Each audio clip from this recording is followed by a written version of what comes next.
Buenas noches, mi nombre es Ada Hernández.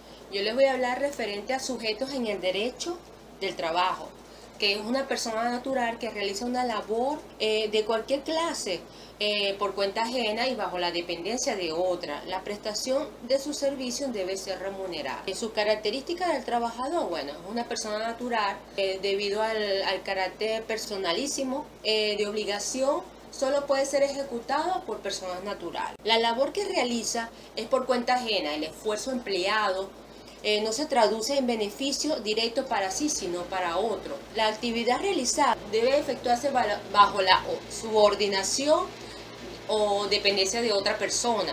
En el artículo 65 de la Ley Orgánica del Trabajo se habla de la presunción de existencia de la relación de trabajo. Bueno, también tenemos la ley también que prevé casos de excepción a la presunción de la existencia del trabajador, que también debe prestar sus servicios a instituciones sin fines de lucro, que también debe prestar servicios y que sea con fines altruistas o de interés social. El empleado es el trabajador en cuya labor predomina el esfuerzo intelectual. Consistirá en estudios que haya tenido que realizar para poder prestar eficientemente su labor. El empleado de dirección es aquel que interviene en la toma de decisión u orientación de la empresa.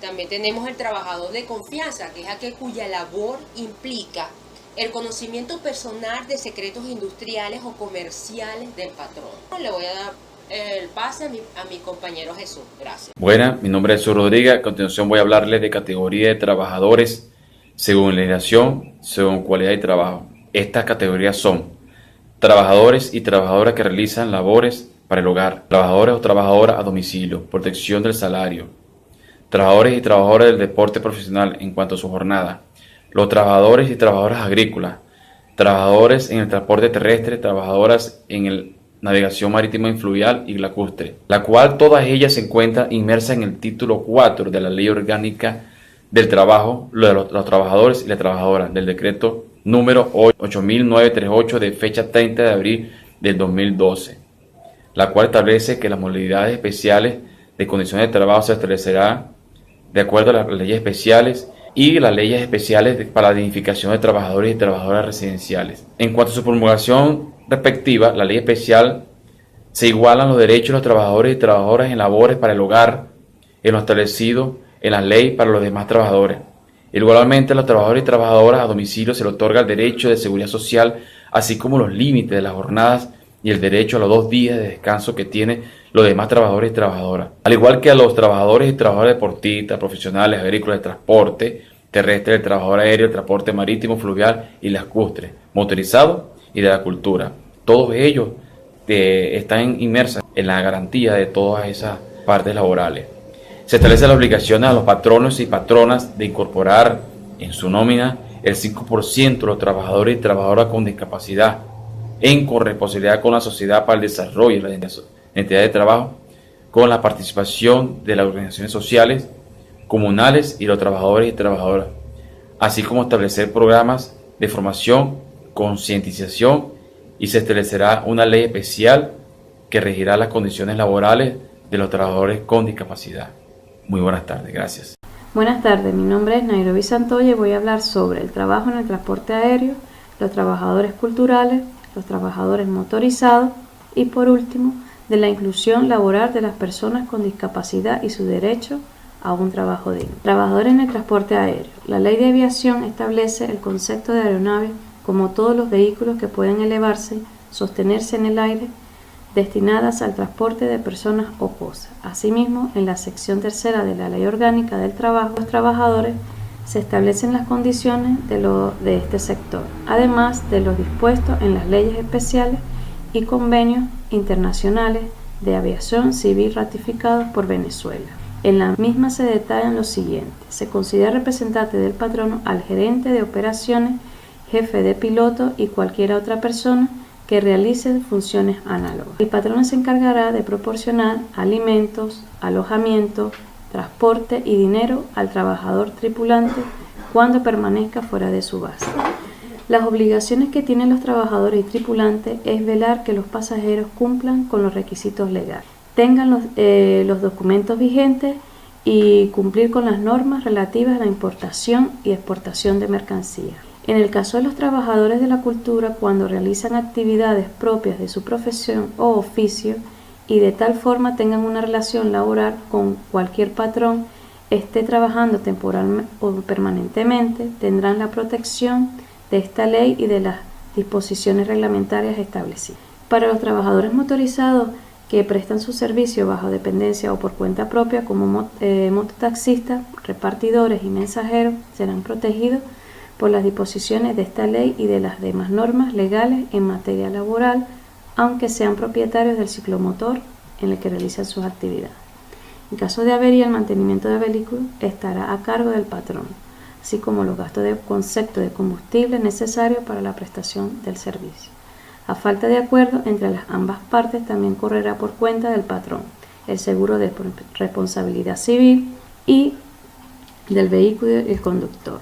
Los trabajadores motorizados que prestan servicio bajo dependencia o por cuenta propia tendrán el derecho de recibir al del patrón una vez al año los uniformes, cascos y demás implementos de seguridad requeridos para el cumplimiento de sus labores. Se consideran los accidentes de trabajo o enfermedades ocupacionales todas aquellas que sufran durante la realización de su actividad. En los casos expuestos se establece como último dispositivo de cada sección que mediante una ley especial se regirán las normas de este tipo de relación laboral y se elaborará con amplia participación, especialmente de los trabajadores, organizaciones sindicales de dichos colectivos. Asimismo, en la Ley Orgánica de Trabajo hace mención a la inclusión laboral de personas con discapacidad. Para ello, el Estado promoverá políticas públicas orientadas al desarrollo y formación de estas personas. Le dará transporte, vivienda y calidad de vida con finalidad de alcanzar su plena inclusión. Estas personas tienen derecho y la ley los ampara. Por ningún motivo pueden ser excluidos y todo patrón está obligado a incorporar por lo menos el 5% de su nómina a trabajadores con discapacidad e insertar con las mismas garantías adaptado a su función de dicha discapacidad.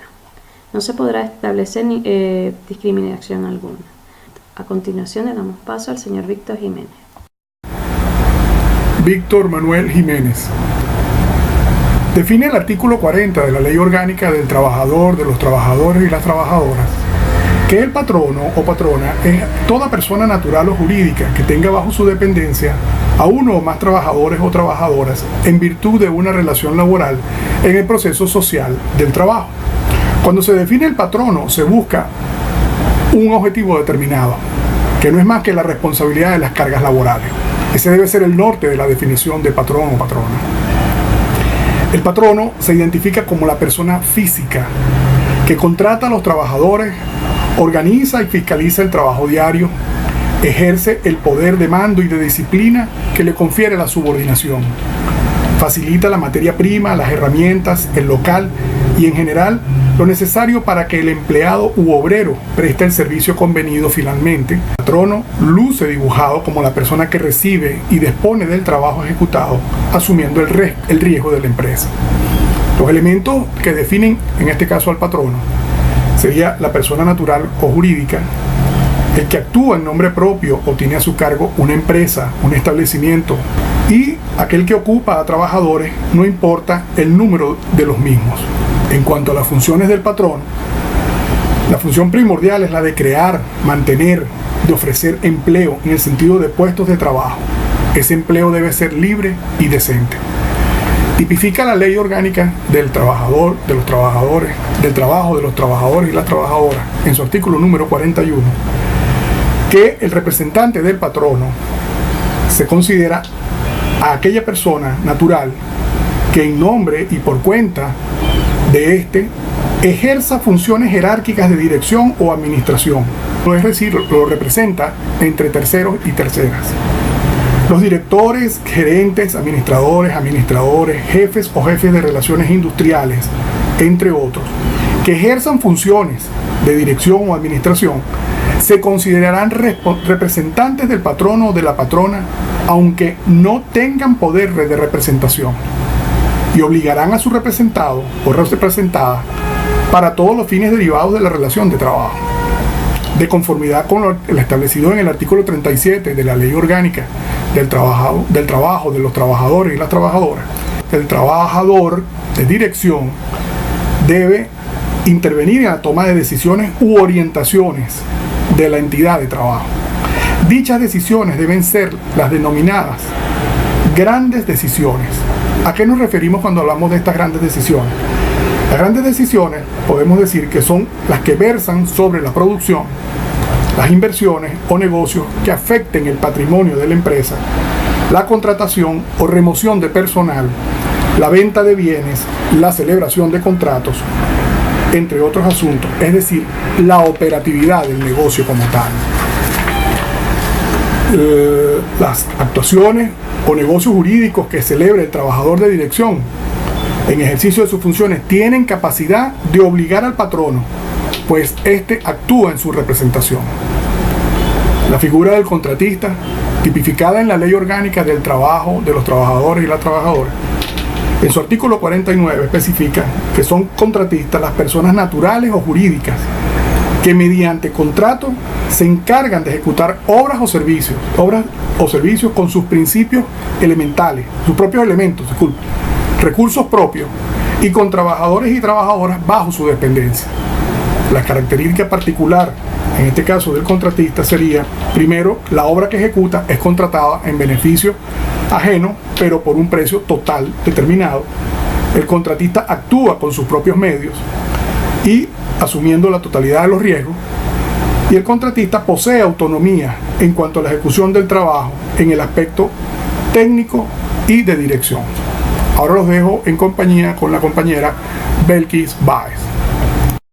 Buenas tardes, mi nombre es Belkis Báez. Después de haber culminado la exposición del compañero Víctor, quien en su último punto tocó las contratistas, en este momento conversaré un poco sobre las entidades o grupos de trabajo, sobre la tercerización y la responsabilidad objetiva del patrono. Les iré mostrando, iremos conversando un poco sobre estos tópicos antes mencionados. Entonces tenemos las entidades o grupos de trabajo. Las entidades o grupos de trabajo autoasignadas con competencias profesionales, ¿ok? U habilidades también para realizar una tarea específica. En las entidades o grupos de trabajo, ¿ok? Estas envuelven y generan la prestación de servicios bajo una relación de trabajo de tipo subordinada y dentro de ella hay una presunción de laboralidad. De acuerdo a la estructura de la Ley Orgánica del Trabajo, el trabajo es un hecho social. Y de acuerdo a la estructura de la Constitución de la República de Venezuela, que es una estructura normativa, la expresión en cuanto a actividades de trabajo es objetiva. Cabe destacar que la Ley Orgánica del Trabajo también menciona las labores que se ejercen en las entidades de trabajo. En las entidades de trabajo existen dos tipos: las empresas, unidades de producción y los establecimientos. En cuanto a las empresas, unidades de producción, son bienes y servicios para realizar una actividad económica, independientemente de su naturaleza y modalidad. En los establecimientos, esto se obedece o emergen de la participación de los trabajadores.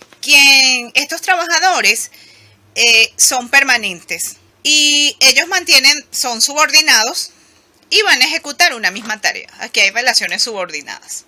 Tenemos entonces la tercerización. La tercerización es una subcontratación, donde una empresa contrata a otra firma para que le preste sus servicios.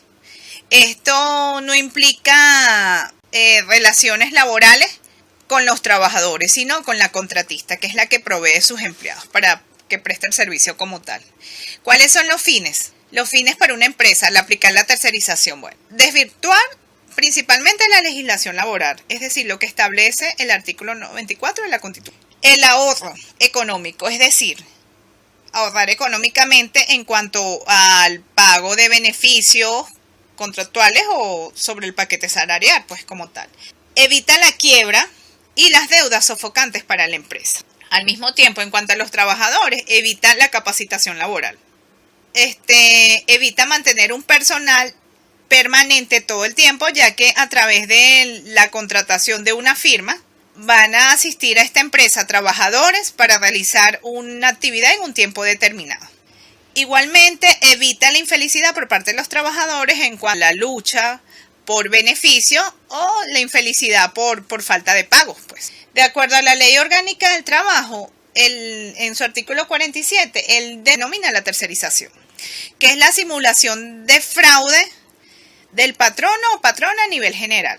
Sin embargo, en el artículo 49, que aunque no elimina o no prohíbe las contratistas, las define como personas naturales o jurídicas para ejecutar bienes y servicios a otras empresas. Tenemos entonces la responsabilidad del patrono. En la responsabilidad del patrono, esta debe ser objetiva y esta a su vez da derecho a demandar por parte del reclamante para reclamar sus derechos o sus beneficios de acuerdo a la seguridad social.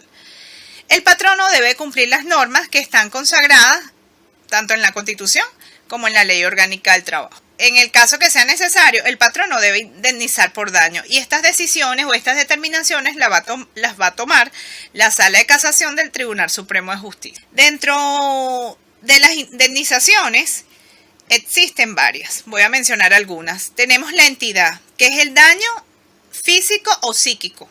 Tenemos el grado de culpabilidad, que es el acto o acción ilícita. Tenemos la conducta de la víctima. Y es importante dentro de esta también el grado de educación y cultura del reclamante. También es bastante importante la capacidad económica de la parte accionada. Y se considera relevante la posición social y económica del reclamante. Y entre otras también es determinante las posibles atenuantes del responsable al momento de solicitarse la indemnización. Muchas gracias. Esto ha sido todo. María Araque, la responsabilidad objetiva del patrono, la cual se deriva de la Ley Orgánica del Trabajo, Trabajadores y Trabajadoras, donde se establece que el patrono debe responder objetivamente ante el daño causado a un trabajador infortunado, independientemente de las causas que originen el infortunio, siempre y cuando en la ocurrencia del mismo no se encuentren los exímenes de responsabilidad establecidos en el artículo 563 de la LOA, que entre otros escenarios describe que cuando la víctima haya ocasionado intencionalmente el accidente, el patrono no tiene el derecho a no hacerse responsable de lo mismo. Buenos días, mi nombre es Lidia Cervantes, voy a hablar sobre introducción al derecho del trabajo. Voy a hablar sobre los principios generales del derecho laboral. Tiene por lo general dos funciones fundamentales. Fuentes supletorias, cuando la ley deja vacío o laguna y no existe jurisprudencia. Uso o costumbre aplicable. Los principios del derecho del trabajo entran como suplemento. Fuente interpretadora. Sirven también para interpretar la normativa vigente cuando ésta sea confusa o haya diversas interpretaciones posibles. Principio protector. Es el principio más importante del derecho laboral. Es el que lo diferencia del derecho civil, parte de una desigualdad, por lo que el derecho laboral trata de proteger a una de las partes del contrato de trabajo para equiparla con la otra, a diferencia del principio de igualdad jurídica del derecho laboral. El principio protector contiene tres reglas. Reglas más favorables. Cuando existe concurrencia de normas, debe aplicarse aquella que es más favorable para el trabajador. Regla de la condición más beneficiosa. Una nueva norma no puede desmejorar las condiciones que ya tiene el trabajador. Regla indubio pro operario. Entre interpretaciones que puede tener una norma, se debe seleccionar la que más favorezca al trabajador. Principio de irrenunciabilidad de los derechos. El trabajador está imposibilitado de privarse voluntariamente de los derechos y garantías que le otorga la legislación laboral, aunque sea por su beneficio propio. Lo que sea renunciado está viciado en nulidad. Así, un trabajador no puede renunciar a su salario o aceptar uno que sea menor al mínimo establecido por el ordenamiento. Principio de continuidad laboral. Le da la más larga duración posible al contrato de trabajo por el hecho de ser esta la principal o única fuente de ingreso del trabajador. Principio de primacía de realidad. No importa la autonomía de la voluntad, sino la demostración de la realidad que reina sobre la relación entre trabajador y empleador. Así ambos pueden contratar una cosa, pero si la realidad es otra, es esta última la que tiene un efecto jurídico. Principio de racionalidad. empleador deben ejercer sus derechos y obligaciones de acuerdo a razonamientos lógicos de sentido común, sin incurrir en conductas abusivas del derecho de cada uno. Principio de buena fe. El principio de la buena fe es una presunción. Se presume que la relación y conducta entre trabajadores y empleadores se efectúa de buena fe. Por el contrario, aquel que invoque la mala fe debe demostrarlo. Según lo establece el artículo 4 de la sección 2 del Estatuto de los trabajadores tienen como derechos básicos, con el contenido y alcance que para uno de los mismos disponga su específica normativa. Derechos de los trabajadores. Trabajo y libre elección de profesión o oficio, libre sindicación, negociación colectiva, adopción de medidas de conflicto colectivo, huelga, reunión, información, consulta y participación en la empresa en relación al trabajo. Los trabajadores tienen derecho a la ocupación efectiva, a la promoción y formación profesional en el trabajo. Muchas gracias. Muy buenas noches, mi nombre es Everardo Sánchez Martínez y soy el último integrante del equipo número 3. Me toca exponer en este momento acerca de los deberes y derechos derivados del contrato de trabajo, así como también de los deberes derechos y deberes del patrono y el término ius variandi. Acerca de los deberes y derechos derivados del contrato de trabajo, tenemos que conocer primeramente el concepto de contrato de trabajo. Según el artículo número 5 de la Ley Orgánica del Trabajo, se establece que las condiciones en que la persona presta su servicio son las condiciones en que la persona presta su servicio bajo dependencia, o sea, por un salario justo y equitativo y conforme a la Constitución y la ley del trabajo como tal. Entre los principales deberes y derechos del contrato de trabajo tenemos el derecho a la ocupación efectiva, un derecho, derecho a la promoción e información profesional en el trabajo, o sea, que tiene que el patrono debe promoverlos profesionalmente y establecer planes de capacitación del personal.